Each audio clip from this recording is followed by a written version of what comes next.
Lebih lanjut soal mundurnya Hasan Nasbi sebagai Kepala Kantor Komunikasi Kepresidenan, kita ulas bersama mantan wartawan Istana Kepresidenan dari Harian Kompas, Suhartono. Selamat malam, Mas Har. Malam, Mas Adi. Oke, terima kasih sudah menyempatkan di sini.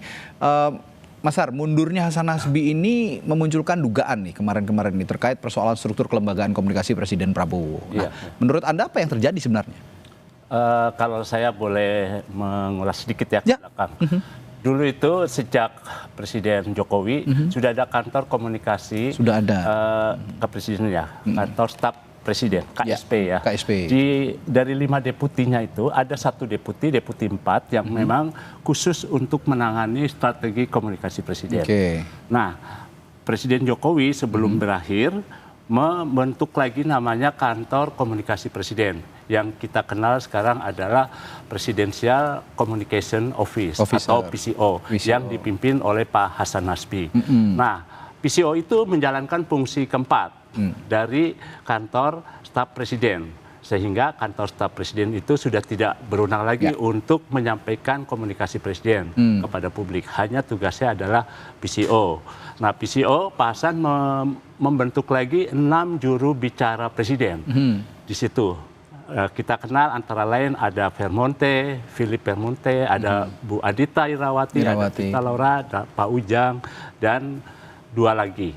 Nah, kemudian berkembang, muncullah kontroversi dan segala macam yang dianggap PCO kurang perform dalam kinerjanya menyampaikan komunikasi presiden. Nah, maka Presiden menunjuk Pak Prasetyo Hadi sebagai Menseknek untuk membantu memperkuat komunikasi presiden.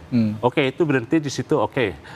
Seperti halnya Pak Pratikno, Menseknek di zaman Pak Jokowi, itu juga Menseknek boleh sebagai menteri senior di istana berbicara atas nama presiden untuk menyampaikan hal-hal yang memang diperlukan, melengkapi apa yang sudah disampaikan di juru bicara presiden. Zaman Pak Jokowi juga ada juru bicara presiden, yaitu periode pertama Pak Johan Budi.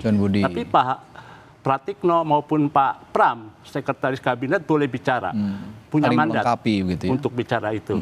Nah, persoalannya juga muncul ketika Pak Prasetyo menunjuk lagi 2 Wamen Komdigi, Angga Raka Prabowo, dan Wamen Seknek, Yuri Ardiantoro, untuk menjadi juru bicara. Nah, problemnya jadi secara struktur kelembagaan jadi rumit. Karena sudah ada juru bicara presiden yang PCO. Lalu bagaimana fungsi 2 tambahan ini? Nah, ini yang membuat kalau saya bilang jadi makin rumit persoalan struktur kelembagaan. Sebetulnya waktu itu saya sudah bicara juga, cukup PCO saja, hanya akses dari Pak Hasan Nasbi diperkuat. Lebih mudah bisa mendampingi presiden atau mengetahui apa yang menjadi pikiran maupun kemauan presiden. Misalkan hadir dalam sidang kabinet, mendampingi rapat teratas, atau mendampingi presiden saat memanggil siapa atau menerima tamu. Jadi ketika tamu itu atau menteri berbicara kepada pers, staf komunikasi presiden itu mendampingi di situ. Tapi kenyataannya itu kan sulit, nggak bisa mendekati. Jadi akses dan aliran informasi dari presiden ke PCO itu mandek. Tapi dengan mundurnya Pak Hasan Nasbi ini, apakah semakin menandakan bahwa strategi komunikasi kepresidenan ini juga sedang bermasalah sekarang? Iya, sampai nanti misalkan, kan ini perkembangan terakhir, tadi saya mendapat informasi, jam 11 itu Pak Menseknek dan Pak Seskap dipanggil oleh Presiden. Kelihatannya soal mundurnya Pak Hasan Nasbi, karena beberapa saat kemudian Pak Pras menyampaikan bahwa Presiden tengah mempelajari surat pengunduran diri Pak Hasan Nasbi. Nah, sementara Pak Hasan Nasbinya itu sudah menyatakan mundur dari PCO, meskipun Presiden belum memutuskan. Karena kalau melihat ke belakang, di era Pak SBY, eranya Pak Jokowi, surat itu diajukan, Presiden mempelajari, langsung diumumkan oleh Presiden. Berdasarkan Perpres ini, kita memberhentikan menteri ini dan mengangkat menteri ini. Misalnya begitu. Perpres ini kami buat karena ada surat pengajuan dari menteri tersebut. Jadi seperti itu. Nah, sementara di PCO sekarang belum ada sejak Pak Hasan Nasbi mengajukan 21 April. Selama 7 hari ke depan yang saya dapat informasi, Pak Hasan Nasbi itu dicuekin. Suratnya itu nggak direspon, baik oleh Pak Prasetyo maupun Pak Seskap. Akhirnya beliau mengambil keputusan Senin kemarin untuk menyatakan mundur. Nah sekarang hari ini setelah Pak Hasan mundur baru Menseknek menyatakan Presiden tengah mempelajari. Bahkan ada pernyataan Pak Pras yang bilang Presiden belum tentu berkenan. Tapi bisa saja berkenan. Nah ini kan jadi persoalannya semakin rumit gitu. Kalau seperti ini kondisinya Mas Har, ini mundurnya Hasan Nasbi ini, Pak Hasan Nasbi ini keputusan pribadi, tekanan istana, atau justru ada tekanan eksternal? Itu keputusan pribadi. Pribadi ya? Iya, saya pernah bicara dengan teman-teman di PCO. Katanya tuh Pak Hasan tuh menyatakan begini, saya ini kan tamu di sini. Saya hanya menunggu Sohibul Bait. Saya tanya Sohibul Bait itu apa? Ya tuan rumah yang punya istana ini memutuskan saya mundur atau tetap bertahan atau saya dipecat gitu, di reshuffle.